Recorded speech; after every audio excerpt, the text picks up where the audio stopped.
Kami dari kelompok 8 akan melengkapi tugas dari mata kuliah Teori Politik dan Pemerintahan. Perkenalkan, nama saya Nur Zahwa Rahmani. Saya Nur Aini Saidah. Saya Pandu Pranata Islami. Saya Putri Raisa. Saya Neza Angelina. Baiklah, saya akan menjelaskan pengertian tentang hukum, tatanan, disiplin, kontrol sosial, dan keadilan. Pengertian hukum adalah sebuah peraturan yang dibuat oleh penguasa negara ataupun pemerintah melalui lembaga intuisi hukum untuk mengatur tingkah laku manusia dalam masyarakat. Dan hukum itu juga bersifat memaksa. Jika hukum dalam aturan tersebut dilanggar, maka akan mendapatkan sanksi yang harus dipenuhi oleh masyarakat. Selanjutnya ada pengertian tatanan. Tatanan secara umum merujuk pada susunan atau pengaturan yang teratur dan saling berhubungan yang membentuk suatu keseluruhan yang berfungsi dalam kehidupan atau sistem tertentu. Selanjutnya ada kontrol sosial. Kontrol sosial adalah suatu mekanisme yang digunakan untuk menghindari penyimpangan sosial dan mengajak para masyarakat untuk berperilaku dan beretika sesuai dengan norma dan nilai-nilai yang sudah ditentukan. Terakhir ada keadilan. Keadilan yaitu penegakan hukum yang harus ditegakkan secara adil dan tidak diskriminatif. Saya akan menjelaskan tentang contoh kasus peristiwa hukum lokal. Nah, kami menemukan kasus, yaitu kasus kriminalisasi terhadap masyarakat adat di Kabupaten Sika, Nusa Tenggara Timur. Nah, kasusnya itu adalah Perhimpunan Pembela Masyarakat Adat Nusantara sebagai kuasa hukum 8 warga adat Sika NTT mengungkapkan bahwa Pengadilan Negeri Maumere pada 17 Maret 2025 menjatuhkan vonis 10 bulan penjara terhadap mereka. Mereka juga dinyatakan bersalah atas kasus pencabutan plang milik PT Kris Rama yang dilaporkan sebagai milik Keuskupan Maumere. Berdasarkan pasal 170 KUHP, peristiwa ini bermula dari penggusuran pada 29 Juli 2024 di Pedan Desa Nangahale yang merusak 142 pohon dan tanaman warga. Tanah yang dipermasalahkan ini dulunya dikuasai oleh Belanda dan kemudian menjadi HGU Misi Gereja Katolik hingga berakhir pada 31 Desember 2013. Lalu diperbarui pada Juli 2023. Sementara masyarakat telah mengelola tanah tersebut sejak 2000 sampai 2014. PPMAN juga menyoroti bahwa laporan perusakan pohon oleh warga pada Agustus 2024 yang diajukan ke Polres Sika hingga kini belum diproses oleh hukum.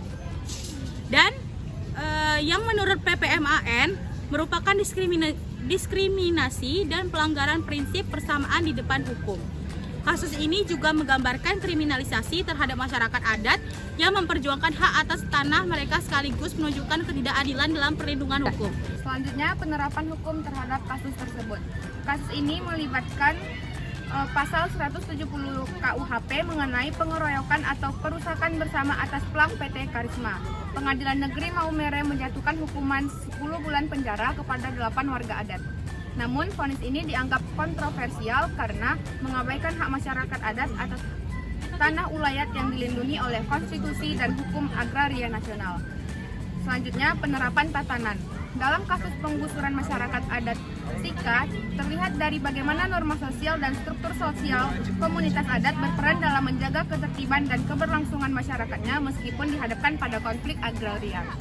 Tatanan ini juga tercermin dari cara masyarakat menjaga solidaritas dan keteraturan walau menghadapi tekanan eksternal dari perusahaan dan aparat negara yang mendukung penggusuran. Terakhir, penerapan keadilan. Di kasus ini sangat timpang di mana putusan sangat mencederai rasa keadilan. Karena masyarakat adat Sika juga sebelumnya terpaksa harus menjadi korban penggusuran paksa setelah pihak perusahaan dilaporkan membongkar rumah dan tanaman produktif mereka pada tanggal 22 Januari 2025. Pemerintah tidak hanya gagal melindungi masyarakat adat, namun juga secara aktif terlibat dalam praktik-praktik penggusuran seperti ini, baik secara langsung maupun tidak langsung. Selanjutnya ada analisis efektivitas keadilan hukum dan dalam kasus kriminalisasi masyarakat adat Sika NTT. Yang pertama itu ada efektivitas penerapan hukum. Kalau kita lihat dari sisi efektivitas, hukum biasanya diukur dari 3 hal. Yang pertama itu ada kepastian, kedua ada kemanfaatan, dan yang ketiga ada perlindungan. Yang pertama, kepastian hukum memang tampak ada karena aparat dan pengadilan menggunakan pasal 170 KUHP untuk menjerat warga yang mencabut plang. Selanjutnya ada kemanfaatan hukum justru hampir tidak terasa. Putusan penjara 10 bulan untuk ke-8 warga sama sekali tidak merendahkan ketegangan, malah menjadi konflik. Selanjutnya itu ada keadilan hukum. Kalau bicara soal keadilan, idealnya hukum harus adil bagi semua orang, tanpa pandang bulu, serta berpihak pada kelompok yang lemah. Dari segi persamaan, di depan hukum, kasus ini jelas melanggar prinsip tersebut. Laporan dari perusahaan langsung direspon, sedangkan laporan warga adat diabaikan. Situasi ini menimbulkan kesan hukum bekerja tidak netral, melainkan memihak pada yang lebih berkuasa. Selanjutnya, jika dilihat lagi dari keadilan formal dan substansif, pengadilan hanya terpaku pada aspek formal, bahwa perusahaan plang itu dianggap pidana. Menurut kelompok kami, saran atau perbaikan yang dapat kita gunakan dalam kasus SK ini jelas sekali kalau kasus SK ini belum menunjukkan di mana keadilan yang sebenarnya. Keadilan di sini masih berat sebelah. Polisi dan pengadilan cepat menindak laporan perusahaan, tapi laporan warga soal tanaman mereka yang dirusak malah diabaikan. Akhirnya masyarakat yang jadi korban justru dikriminalisasi. Negara juga gagal hadir melindungi kelompok rentan, padahal itu tugas utamanya. Kedepan, hukum harus ditegakkan secara adil tanpa pilih kasih. Hak masyarakat adat perlu diakui lewat aturan yang jelas, baik di tingkat pusat maupun daerah. Bahwa hukum, tatanan, dan keadilan memiliki peran yang sangat penting dalam kehidupan masyarakat. Hukum menjadi pedoman perilaku agar setiap individu mengetahui hak dan kewajibannya. Tatanan memastikan adanya sistem yang teratur dalam kehidupan bersama, sehingga interaksi sosial berjalan selaras. Sementara itu, keadilan menegakkan keseimbangan dengan memberikan perilaku yang adil dan setara bagi semua orang.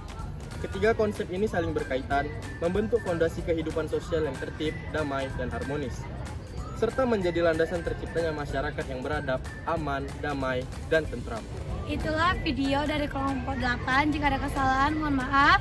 Assalamualaikum warahmatullahi wabarakatuh. Terima kasih.